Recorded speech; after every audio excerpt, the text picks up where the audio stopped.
Welcome everyone to our first edition of Last Man Standing podcast after the holidays.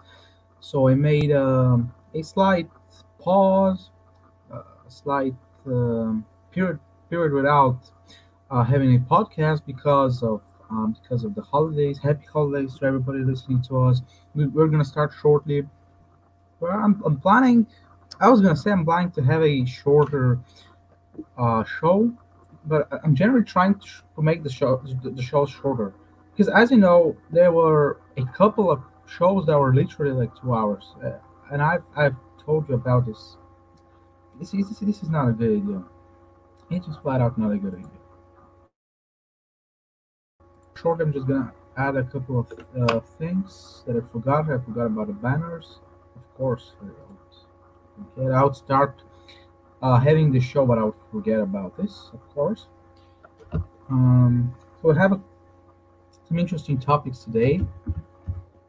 I have the NFL ratings from the wild card, super wild card round. That's actually what it's called now with 6 games. Very interesting because although they added games, it might end up not being very positive for them. We're gonna understand what I'm talking about in a minute. No, in a minute when I start. I just have to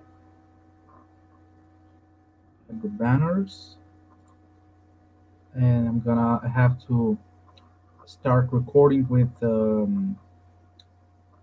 OBS in order to be able to have that physically because I'm streaming with StreamYard, but with the free version of StreamYard, meaning I don't have it as a file on my computer, which I need if I want to convert it into an MP3 and upload it on Anchor. First, we're going to talk about the NCAA tournament.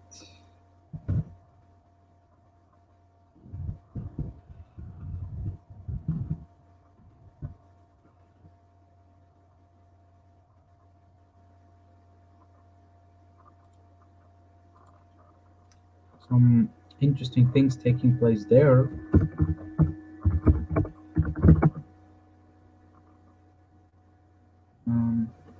NFL debuted for the first time ever on Nickelodeon. That drew a lot of reactions accordingly. Not nearly as big of a fan as everybody seems to be. I'm not even a believer in it. I'm not a fan of it because I'm not a kid, but I'm not a fan of it also because I'm not a believer. And also, Serie A rights in Italy can go to Amazon, but of course, but before they say anything, it's digital rights that can go to Amazon because there are separate packages. They cannot get all of them. They can get all of them, but they have the sources show that they have no interest in going on satellite because there are different packages that include satellite television, terrestrial, and digital online rights. They'll just get the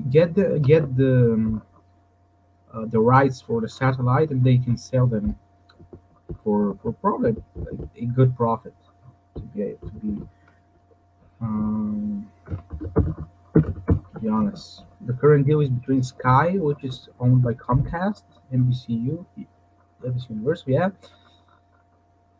uh, and the Zone, which holds the digital rights in Italy. All right, I think we're set to go. It's 5:15. 15 minutes start, 15 minutes late of our usual time. But we haven't had a show in 3 weeks, so I think it doesn't matter that much. Let's be honest. Okay, so I'll have to welcome you. Oh, hold on, we're not ready yet. Not this. Okay, I have to do that. and then I'll have to come on. Oh, okay, I'll do it that way.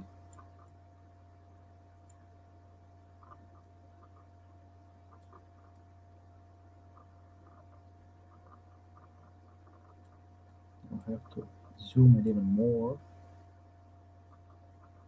If I can just come on. Okay, a little bit more. We'll have to zoom it out to make it a smaller window.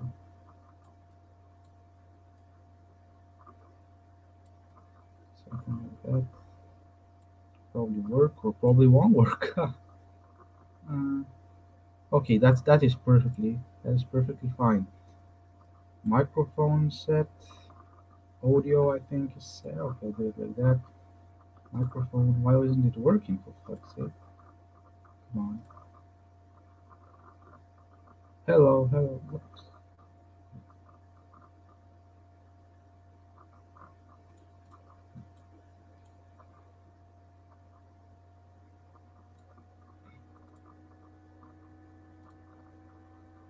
So now it's working. Now it says it's working. I hope it's working. I hope you can hear me, guys. Mm, okay. Okay. Now we have a what was it called? Um,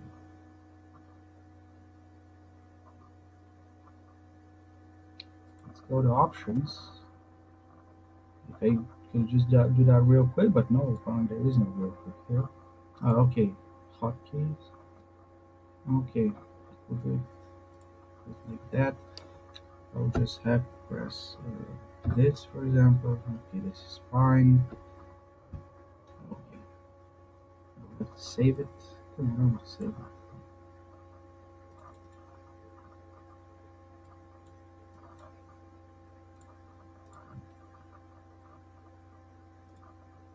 Or that way I'll be able to do it.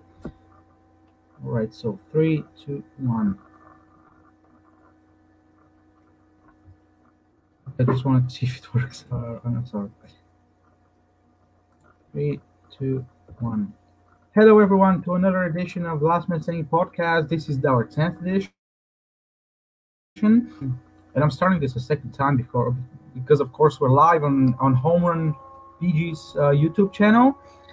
Some news we gotta have in the next at least 2 weeks about Home Run BG for our Bulgarian fans because they said that it was gonna return after March the 1st, and now it's March the 15th, and it's not. It has not returned, which is very very disappointing for me because I really wanted to get it up by March, not March, January the 1st. I really wanted to get it up by January the 1st. It has not been working for about 10 months now. It was the end of February, so it's about 2 months that it has not worked. It has not been working, and for something that I've been running for 3 years, almost 4 years now, I cannot help but be disappointed.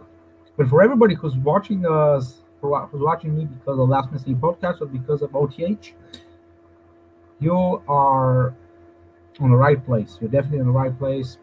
Our first show after the holidays, happy Christmas, happy New Year, and of course, we're back for our 10th edition now. I think that's our fourth on the YouTube channel. It has to be our fourth, and also our what it's about our 14th show on Spotify because some shows have two parts. So today, oh my god, my voice. Today we have some very interesting topics. As you might remember, I'm trying to make those a little bit shorter because there were some shows that were 2 hour, almost 2.5 hours. This is not unacceptable. But this kind of a backstage talk. We have some very interesting topics today. Some very recent topics. That's what I have bet on today. Recency, because if you don't have recency, it will be kind of difficult to keep finding topics to talk about. Either way, you'll see the first one popping on the screen. NFL wildcard ratings. There were ratings. It should have been ratings, but I probably don't know what I'm writing either. So NFL wildcard ratings were down 21%. Of course, the games that were in the same time spots as last year were down 21%. And before we head into any kind of breakdown, okay, now we can head on. Let's look at the raw numbers actually. So some games were not did not have corresponding windows last year. Those were Sunday primetime. Cleveland Pittsburgh drew 26 million, which is for Sunday night is underwhelming considering that the late game last year, the late that's right, the late game was Sunday, which was Philadelphia and Seattle. When Seattle was very good, Philadelphia was not very good. That game, hold up, let me just see if I'm recording. I'm not recording. What the hell?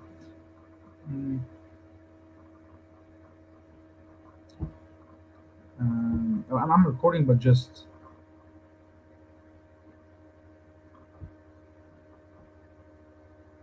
no, it doesn't. It does matter, but hold up a second, just so I can fix that. Um, it'd be a lot easier. Okay, now it's better. Okay, so now you'll be able to see the numbers. You'll pretty much be able to see what I'm seeing right now. Um, or maybe I'll do it that way. Uh, and that here. All right, that is a lot better. And if I do it like that.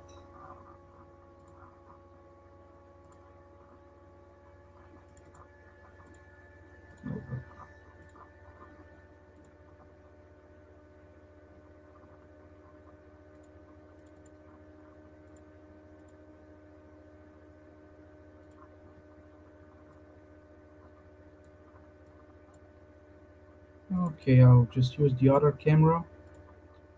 I'm sorry for this delay, by the way. But, yeah. Okay, so now you should be able to see what I'm seeing, and the other time it will be the other camera. Although I wanted the other camera. I wanted the first camera that you're seeing on the live stream. Doesn't matter. So Chicago, New Orleans, the game which was at the time spot, which drew 35 million last year. Philadelphia and Seattle drew just 30 million. This is a decrease of 13% in viewership, 15% in ratings. Baltimore, Tennessee down 18% both viewership and ratings. Um, Rams in Seattle pretty much is snooze fest. Down 9% viewership, 16% ratings. In Tampa Bay, Washington on Saturday, a game that probably didn't generate much interest, but still down 33% ratings, 32% viewership. Early Saturday game, Buffalo, Indianapolis draws 11.6 with 20 million. Cleveland, Pittsburgh draw 26 million viewers. So those are when you add everything, it averages 24 million people, down 21% down 21% compared to last year, and that should be very disappointing, despite all of the factors that I think have contributed to this. All of the factors that are not that are that are not depending on the product, or not depending on anything the league can do about. No, they are depending on what the league can do about it. I've talked a lot, and I'll mention it again, but they are not something that depends on the playoff format, or in a way. Never mind. What I mean is that for me, the biggest factor, without any kind of doubt, is first off, let me say this. While I think that not that many, but some people maybe have quit on the NFL because of the protest in the early part of the season, this is a very minor factor. I think it exists, but at the same time, it's not a big factor. But at the same time, for people who would say otherwise, this does not prove that protests did not contribute massively to the downfall of the NBA, for example. Because and apart from that, the NFL, the NBA did it in a much larger size and scope. They did much more things, and they'll likely continue to do them just because they have removed Black Lives Matter from the court and those stupid names on the back of the jerseys does not mean that they're going to stop doing that. The players are like that anyways. And they're going to probably, the league is going to bow down to them. This is not David Stern, and the league and even the owners, although they're the people who are supposed to be putting their money on the line, who are supposed to be spending their money efficiently and trying not to kick out of the audience, even they look absolutely helpless before that mob. But we're not talking about the NBA right now. Very minor factor, but that does not prove that protests do not affect negatively your audience. That is a non-factor and compared to everything that the NFL has probably screwed screwed this year.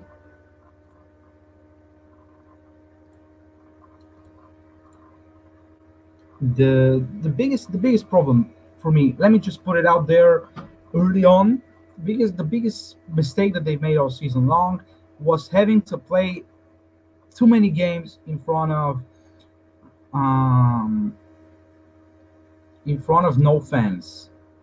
And when you look really what holds back sports and other companies that base off their business on live events, but they're broadcasting them at the same time, the biggest killer, momentum killer for ratings is with no doubt lack of attendance in small venues in this particular order, meaning that small venue which is packed is a lot better than having a big venue that has nobody in it. This was the same thing when AW, for example. I'm giving this example. It's perhaps even more avid with a smaller company, a smaller business than the NFL is. Although with the NFL, it was the same story. More than 20 teams had no fans for the majority of the year. There were more than 20 teams were in blue states, and the NFL had 7% drop in their ratings. But let's just say that because now since 2015 the trend seems to be that 2 years it's down, 2 years is up, and then 2 years is down, and that's how the circle is gonna go is gonna round for the time being, at least for the NFL. But that is the regular season. But when you go down to AW, the small business, they had reached almost a million in February before the lockdowns. They went down to the 600,000s, the 700,000. They barely even got to 700,000 when they were in that small venue. Then they went to Daly's place. They started to regularly hit 700,000, and when they started to draw, started to have fans at their events, they started to regularly go 850,000 and over. This was the same with WWE, bearing the fact that they actually didn't have attendance, but they went into a bigger venue and they put the screens, the TV screens with the fans, the Thunderdome. That is pretty. I think it's pretty dumb when you compare it to the possibility of having fans, because they're in the state of Florida. Although Orlando is a blue city, I don't think Orlando even could do them that much. Also considering the fact that the governor is stopping them from locking the cities down. They have no power of blocking them. I think either way, that is the decision by the governor, and nowhere is it a justified decision. But that is a discussion we have on our next topic. The thing is that while the Thunderdome was dumb, it actually gave them leverage on television until they actually started to screw the product, and everything went downhill because the product was bad. But it initially gave them a leverage. SmackDown was a lot lower than it is right now, and SmackDown is okay because it has an okay product. But with a similar product in February, not in February, March and April, with about similar product, things were a lot worse. The thing is, it's been proven, and I've said it a lot. It's been proven again and again and again. This is a killer for ratings, lack of attendance, and the NFL had numerous opportunities to fix that, to just move all the teams down south. And if you move, there are at least 20. I'm saying that's roughly. I'm not sure about 20, but there are at least 15 stadiums that can have at least 20,000 fans. Currently, there are no restrictions. There are, as far as I'm concerned, or at least they can have a 50% capacity. Um, it, Even if you have even 10,000 fans, if you have a 20,000 venue with 20,000 capacity of 20,000 people, which I'm sure that there are some venues that are not used currently or were not used earlier that they can use. For example, the Cotton Bowl, they can use the stadium in Austin, they can use the stadiums of universities like Texas Tech, of Houston, uh, Texas State, I think, has a big football stadium. They can go to other states. They can play at Georgia Tech Stadium. They can play in West Virginia. They can play. There are no restrictions also in Florida, and they never did that. They had examples. I've mentioned that a lot. The AFL, how the AFL did it and have all of their games in Western Australia and South Australia, and they had fans, and they had an almost full house for the grand final. And that is the bigger thing, not just killing the better part of the, for most teams, killing what is uh, on average 38% of the revenue. It is pretty significant, not very significant when you compare it to TV rights. And the NFL probably wasn't forced that much, just because more than 50% of their revenue is made up by the TV rights. So it was not that urgent of a need the uh, for the MLB. Perhaps it's more urgent because they don't have big TV rights deals. Um, so although it's about the same, uh, the I think as a percentage of the revenue, it's about the same percentage as in the NFL. But there are other things uh, that are attached to just the attendance. There are concessions. There are other kinds of stuff. Game day revenue, merchandise sales. All those are hit by um, with the NFL, especially when the NFL has a potential to increase their contract TV deal. They didn't feel the need to be urgent. But still, 38%, it should be, if anything, it should be a team initiative, not a league-centered initiative to move to a stadium where you can have fans. But it should have been also a league-centered initiative, because it's hurting ratings. And imagine if this was supposed to be a year where it's actually, in normal conditions, would have had uh, an increase in ratings. But actually, uh, instead of an increase, they had the thing with DOM, and then lack of attendance, and actually their ratings continued to go down more than during that, what was called by some people, unrightfully so, of course, unfatal bleeding in 2006, 2017, 2018. or not, it was 2016, 2017, 7% and 8% respectively. And there is no reason to believe that this is gonna be the case. But they they had the possibility to maximize their revenue at the same time to fix their ratings. I think I think that this is the biggest reason that the NFL cut control that resulted to this drop of 21% in their ratings. The other reason probably is that because people follow politics too much, but the fact of the matter is that they probably follow a lot of CNN, Fox News, Newsmax, etc. because of the things that the too many things that are going on at the moment. Of course, you cannot control that. As you might have seen, AW drew just 600,000 for night one of New Year's Smash.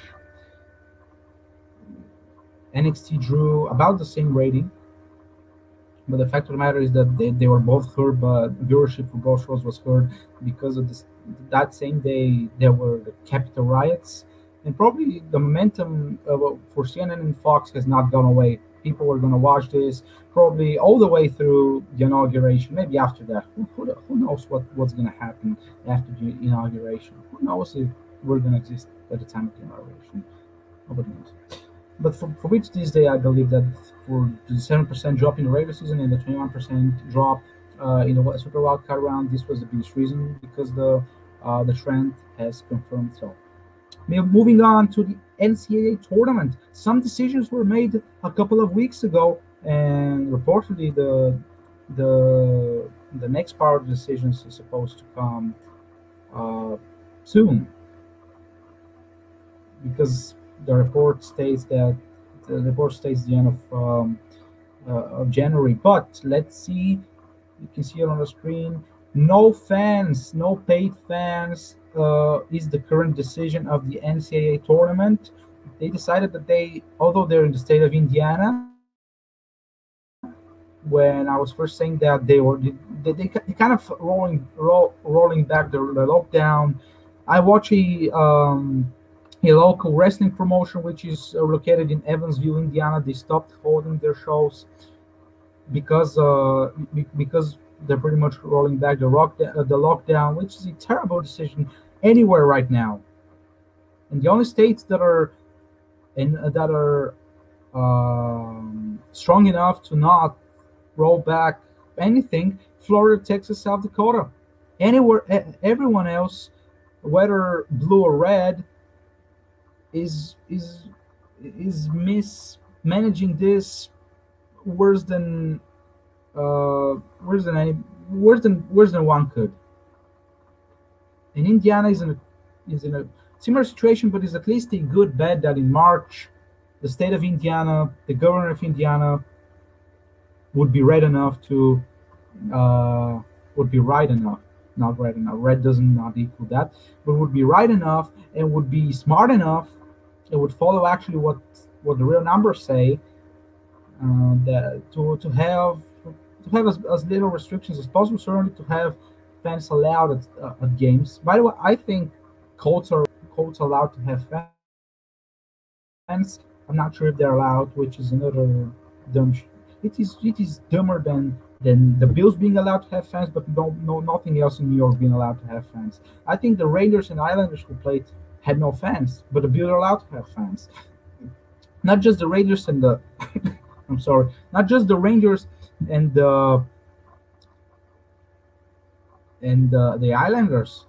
High school sports. If the Bills have fans, there is absolutely no argument other than elitism of the political class to not have fans at high school sports venues and events, and another events, to not have restaurants open. There's truly a stupidity in blue New York fashion. But what does the report say about the NCAA this decision? It says a lot that how it's gonna be a bubble, but not really like the NBA bubble. It's gonna be more it's going to be controlled, but it's not really going to be as strict as the NBA bubble was back in July, April, September. You know the drill. But when you scroll down a lot, this is the source is IndyStar.com, a local outlet in Indiana. Uh, or not masks. I don't care about that. But it says that game attendance is currently limited to family members of athletes and coaches of NCAA tournament participants, according to Gavitt, which means basically that.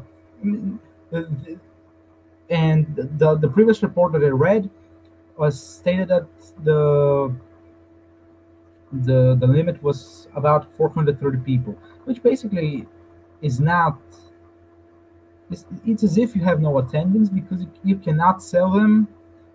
Uh, you probably will not be able to even increase the price here since you're only selling them to family members of the athletes and the coaches.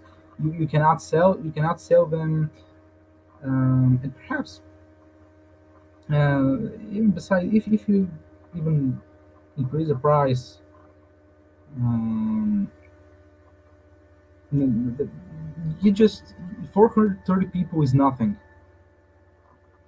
There is absolutely, and also there is no justification for not having fans. We've said that a lot, enough. There is no scientific justification when you when you restrict sporting events and when you lock down the states. The Apart from the fact that it's against the law, against the constitution, it it doesn't help in any way. Cases don't go down. And I initially criticized the NCAA. I said that they weren't, in other words, that they weren't men enough to play, to not have, to not impose restrictions on themselves. Because see, this is where it is very interesting. Leagues, in many cases this year, not restrictions imposed on them by the different governments, but they themselves have imposed restrictions on themselves when they didn't have to. And many examples of that: Florida, Texas, possibly Georgia. I think all of those. I'm not sure about Georgia, but certainly Florida and Texas, where there are at least two teams from every league. Three in the NFL. Here, Texas has two, and neither of them, even the Dallas Cowboys, which I would be expected the most from them, did not actually resist the public uh, outcry to have full stadiums. You cannot cry for cry for cry because the pandemic is taking revenue from you, or that um, as they do in other countries. At least they don't do that in the United States, to ask for federal or other kinds of government aid. In other words, for the taxpayers to fix your mistakes, which is pretty much the only thing that public money is used about, for for good people to pay for the mistakes of bad people. And good, bad, I mean in terms of um, in terms of not being smart, but really being good at what you do to fix the mistakes of the people who are bad at what they do. This is the only thing the public money used, but at least that is not the case in the United States. They had no restrictions to do that. They have imposed restrictions on themselves, although there is no justification, and they're not forced to do that. So the only the only reason for them to not have to not maximizing their revenue, to losing, well, for example, Dallas Cowboys, which game day sales are about 60% of their revenue. The revenue now is going to drop by at least 30%. And next year, because the ratings now is going to drop, it's going to drop because the NFL revenue is going to drop. And if they don't have full stadiums again, it's going to drop even more. The same goes for the Florida teams, where literally Ron DeSantis has told everybody that you can play in front of full stadiums. And even in Texas, they play at the big state. They now have the high school football playoffs. They play the games at the big stadiums, of course. AT&T Stadium, Globe Life Park, Globe Life Field. Globe Life Park was the one that the Rangers didn't use anymore, I think. It's still not torn. It's not been torn down yet, so they can play at both places. They can play games pretty much, and those same crowds seem to be as big as they usually are without the restrictions. The previous years, and the people don't seem to be social distancing. If high school isn't social distancing, why do you need to social distance? And the opposite is also right. There is no reason for that to be the case. Of course, now as Indiana is bringing back the measures, that they're probably gonna be they're probably gonna have some limitation imposed upon them by the government. But still having no fans unless the state prohibits them from having fans, it's absolutely due to bad management, and it absolutely should not be the case. And see, they will whine in a couple of years. They will cry about how how how this was like the Great Depression, the coronavirus pandemic, how they have like how problematic is it from financial standpoint. In both cases, both things should not. Well, for both things, the government was to blame. But if the Great Depression happened here, because people feel the need to pressure, uh, right now feel the pressure to when there is no lockdown, for the lockdowns to return. And um, very often they pressure government to bring back lockdowns where they are when there are no lockdowns, when the lockdown is over, absolutely rightfully so. And even pressure people into locking themselves up when there is no lockdown, and when there is no scientific or uh, or evidential proof that the government's work, and that the lockdown is work. Well, the government doesn't work either. That the lockdowns work, and that the lockdown is needed at all. It has been 10 months. This is ridiculous. But people themselves right now impose everybody who does not have, who's not moving to a place and having a full house, this is only due to a bad management and bad decision making. Um, we've seen them do that. Boston University played their basketball games with masks. So this is ridiculous enough. Too ridiculous for my taste. But the NCAA tournament, this is another terrible decision taken by the NCAA, probably, because the conference themselves are not that, they have not. I mean, they're different. That's why I love decentralization. Everyone, you can go to a. There is a place when people are good at what they do. There is a place when people are not good at what they do, and you can basically, if that were two different companies, you can work with. You have the choice to work with one of them. If NCAA oversaw all of college sports without conferences being different business entities, the case would be that probably all of us, not probably all, probably that it would be probably 10% at most attendance, or perhaps no attendance at all for all sports everywhere. or who knows? Maybe even no college football. Maybe even that would not have happened, or basketball would not have happened. But ACC, and Big 12, who happen to be in those regions where they're actually not radical left, and actually see that lockdowns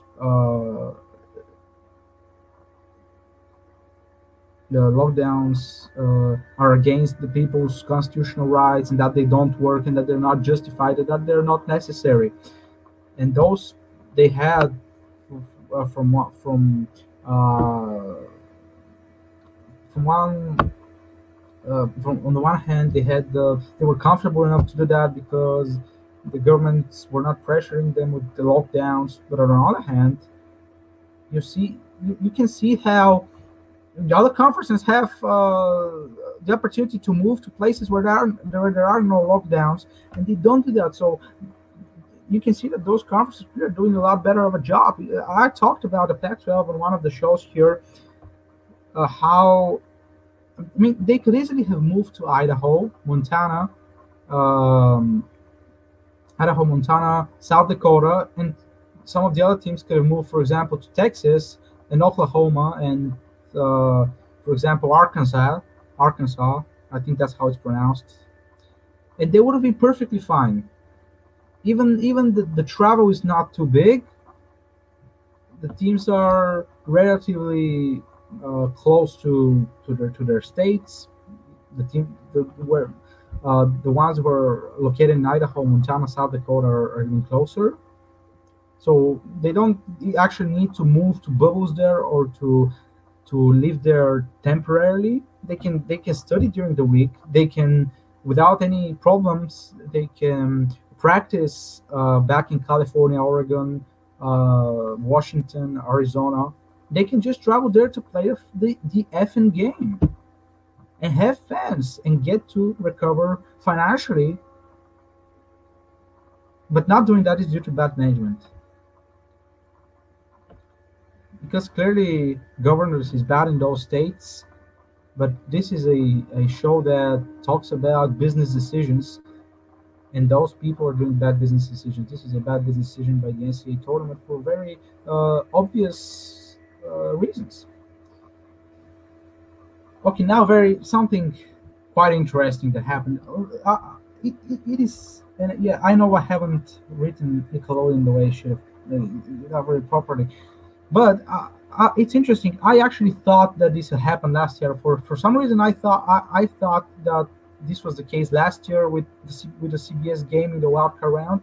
But apparently, what I remember was seeing the press release memo that there was going to be a Nickelodeon game, but that was before the season. It was about this season. Never mind. This happened this past Sunday, the late game between the Saints and the Bears, which was on CBS, was also broadcast on Nickelodeon, and it drew 2 million viewers. It was their most watched, more than 2 million to be exact, 2.06 million, and it was their most watched program in nearly 4 years. You know how declining Nickelodeon is.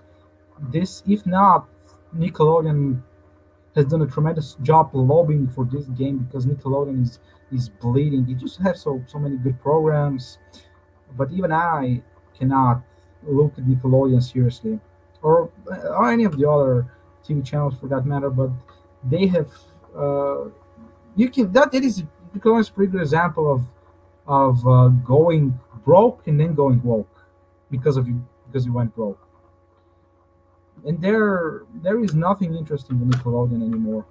If anything, this this is great to them. But there is another discussion worthy of time. What does how, does it have any kind of future? NFL Nickelodeon, is this actually a viable marketing strategy and viable audience targeting going forward? And I'm not, as I told you, I'm not near as big of a fan of this as many other people are. People have called it brilliant. They have called it They're probably brilliant marketing. They call it brilliant for it just being fun. But I really doubt that anyone. First of all, I really doubt that anyone who is not a kid would watch this. Second of all, I really doubt that anyone who's not a child would watch Nickelodeon for any reason. And third, I really doubt that anyone. This is my main argument. Anyone who watched something very heavily when they were 10. Because let's be honest, the Nickelodeon is currently the target group is 13 and under. I think we can agree about this, and it will only go down because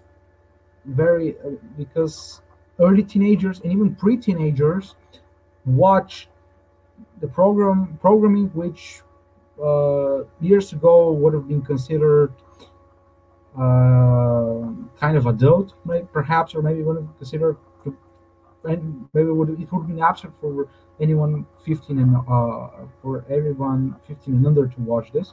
Perhaps because now they have Netflix, they have Prime Video, they can watch everything without any limitations, and they're watching content that it would have been absurd once upon a time for them to watch this at this age. So I think it's pretty absurd for anybody to believe that anyone who watched something at the age of 10, for example, which was kid centered, and this actually seemed to be centered around kids even younger than 10. But let's say it's the target group is children at the age of 10.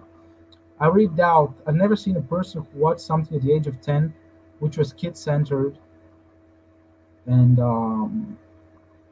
continue to watch this. What I mean by this, if they become a fan of the children's presentation, there is very little chance for them to be fan of this, for them to become football fans. This will not make them football fans. Um, if you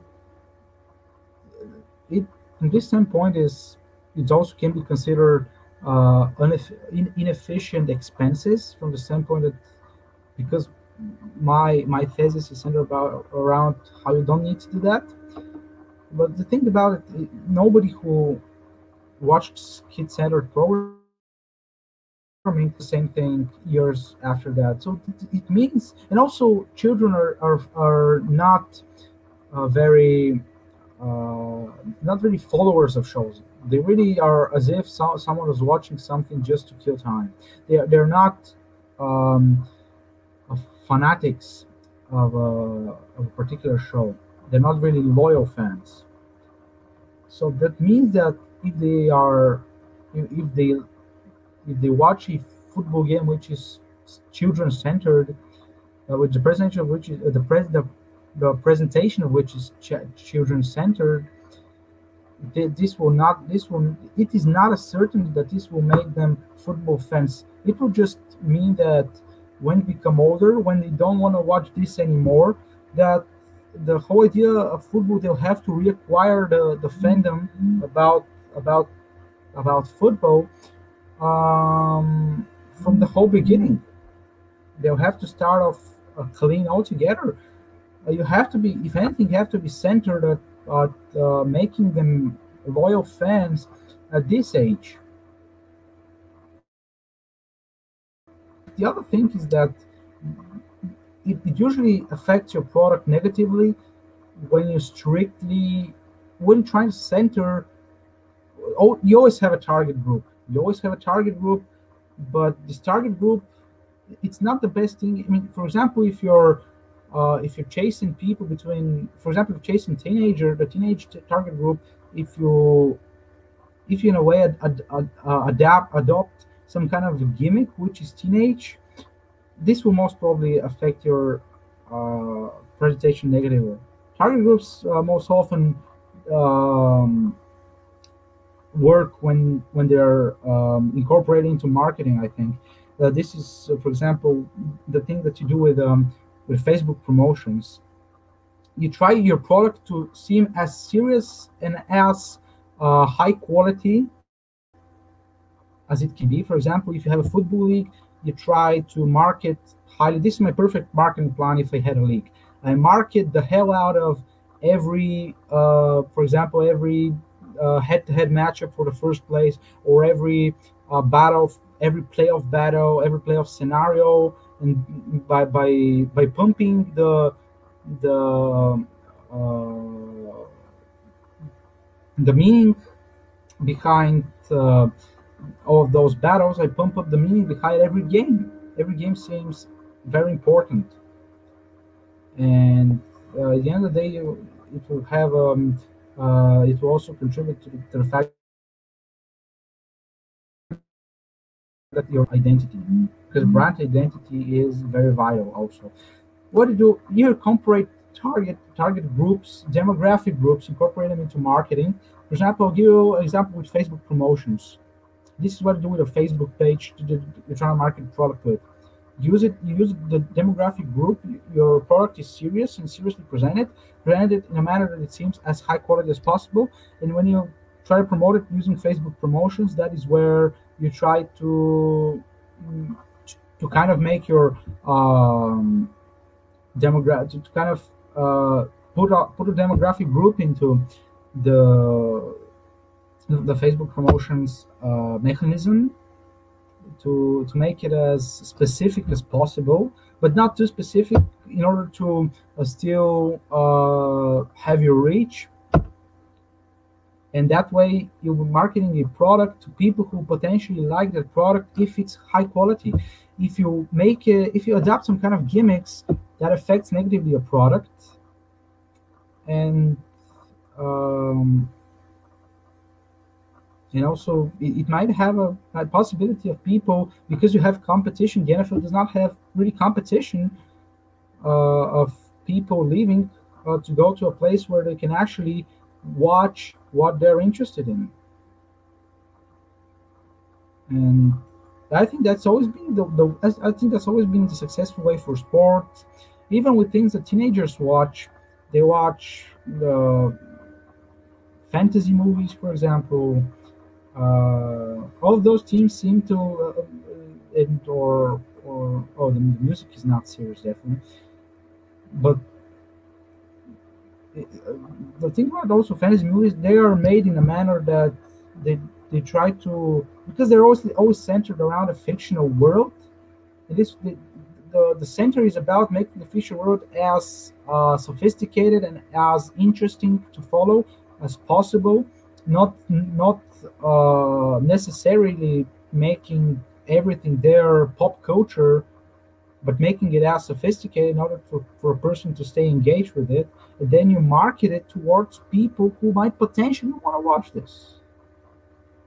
This is target group should be demo group should be your marketing strategy, if anything. And mm, as regards the Nickelodeon broadcast, it will only work for them to keep uh, two, because the Pipometric companies usually start their estimates from two, and then they go over. So the youngest the viewer can be measured by Nielsen standards is 2 years, from two to even 16, if you will, or not 16, or 13, for example. Um, where they can keep a current audience in that demo group, maybe even a audience that watches it regularly.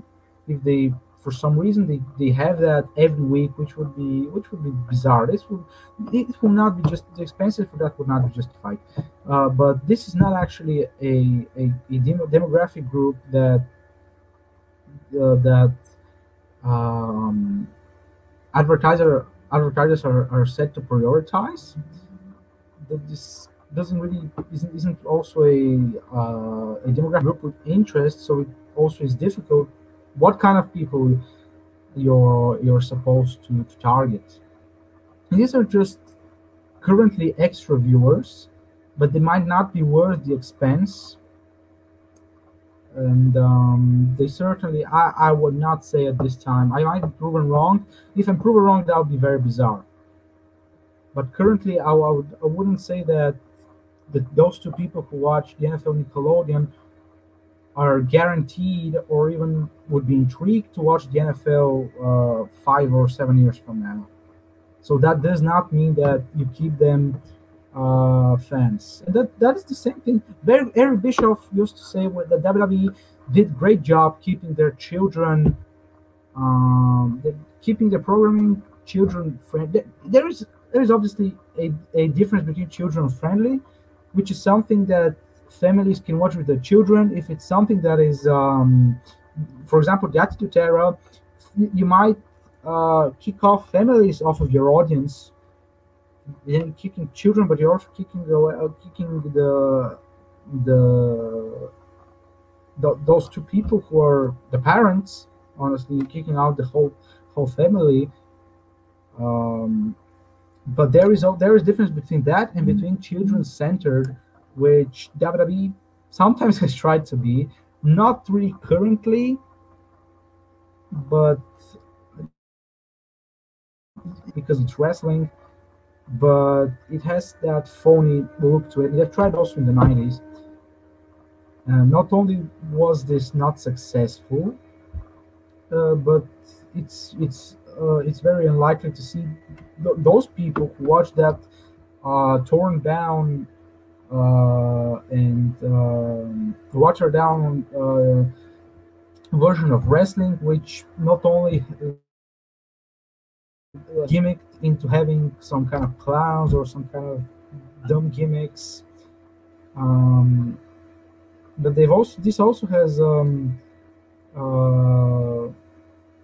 negatively impacted uh, their their product, their production, in a ways that it almost seems like desperation. It has shifted the focus of the wrestling in ring action. It put less ring action, more promos, more. Yes, again, I say again, it's not really children centered, but it's the closest that in something outside of the NFL Nickelodeon, it's the closest that any company in sports really, that has tried to put elements that were specific to this, and there is no way that this would keep them fans when they grow old, because one would expect that at 15, if you used to follow for many years wrestling, at 15 you will already be a person who would actually be somewhat smart or actually somewhat uh, responsible for a person soon to be adult. If you're actually following wrestling and you've seen every kind of product ever, I've seen the biggest types of the biggest shows. I know the difference, and I've seen also other companies. There is no way that you would rather watch WWE than the other companies, and even that is even if you have a family, because the thing is, it's not the Attitude Era the Attitude Era and the TV 14 rating that make a good wrestling show. It is wrestling that makes a good wrestling show. It is football that makes a good football product. It is the quality on the field, the quality on the on-field product, and to a certain extent, the quality of presentation with the football elements involved in it that make a good football product. This is inconvenient uh, in both the prospect of what it brings in the long term. It might be negative even in the way well, probably not impact the on-field product, but it's also a wrong way to utilize your focus on choosing a demographic group, because you don't really choose that. I mean, obviously, children under the age of 13 are not even close to being fans of football, unless it's around their parents. You all know it's always been that uh, children have watched football and have become fans because of because of their parents. If anything, you try to keep people engaged until they have children, and then you guarantee yourself long term a long term success in audience. This is the reason. Okay, we have we have hit 1 hour. So off to our last topic, real quick. Amazon set to bid on Serie A rights in Italy. They'll fight the Zone and Sky Italia, which I already told you is owned by Comcast, and apparently they want the full price of the package to go up to 115 100, 1.15 billion dollars with 1.15 billion euro, actually 1.4 billion dollars. But this even was some kind of a blind even me, because it turns out they have a three separate packages. One is worth 500 million euro, and it's for satellite platform rights. Package B is worth 400 million euro, and it's for digital terrestrial rights. And C is 150 million euro, and it's co-exclusive internet, IPTV, and mobile platform rights.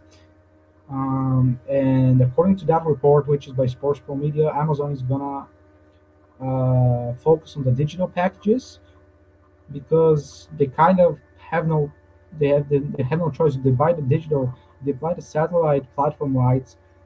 Um, they have to open it. They have to have a television network. They don't have a television network. I don't think the Bezos network of companies has anything to do with television. At least nothing I'm aware of. There are also alternative packages, but though I know it's expected that Amazon might be actually bidding for the other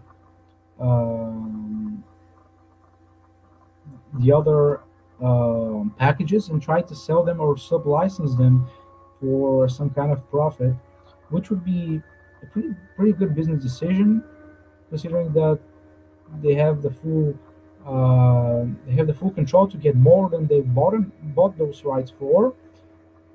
Um, it's not really a if Amazon really prioritizes this, it's not really a battle against the zone.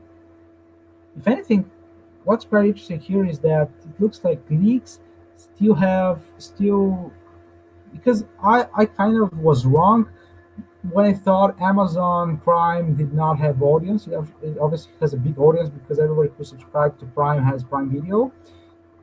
But at the same time, they agree with me that not that many people, although they're subscribed, not all of them, and not even a big fraction of them, not even many people are gonna watch this on their platform yet.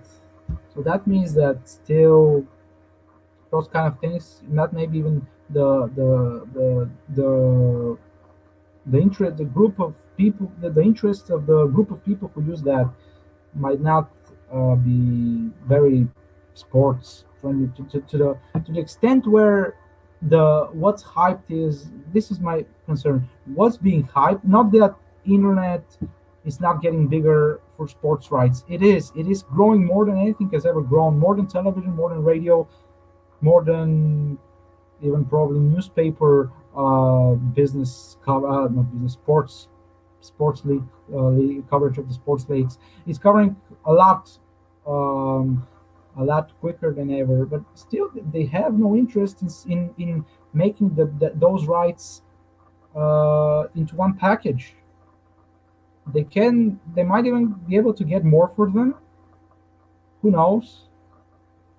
But they don't think that this will pay off in the long term. Although if they really get those rights, the big downside could be uh, could be the only one who really loses is Amazon or the Zone. And the Zone really, probably because it's sports centered, it at least has it's kind of a smaller company. At least it The danger there is not that big for them to overpay. They know their outreach, they know their expenses, they know their revenue, of course. So they can get other they can have other priorities, but Amazon can overpay, and then this area might not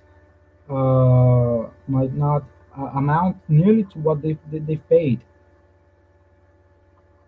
and I really doubt that the um, that leagues are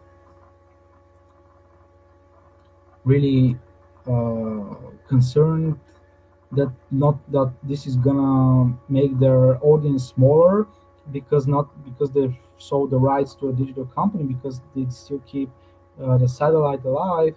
The thing is that um, still the big leagues who are big on television still prioritize television over over internet platforms or online platforms. And even those platforms um, don't seem to be interested in acquiring exclusive rights, exclusive packages for everything, for everything, including the exclusivity of the games, which is not having them anywhere else. The leagues, more than anybody, seem to not be interested in that, and Serie A is also not. Serie A is not interested in that, although they are the ones that can lose the least, because Amazon would pay them. Amazon would overpay. Serie A would if the audience, if it's not as watched as it would be on television, as it's projected to be there. The only one that could overpay is Amazon, and even Serie A, who could win from that, are not interested in making that a single package, which they could probably. It's very it's not. I'm not sure if they can get more for this, for a big package, but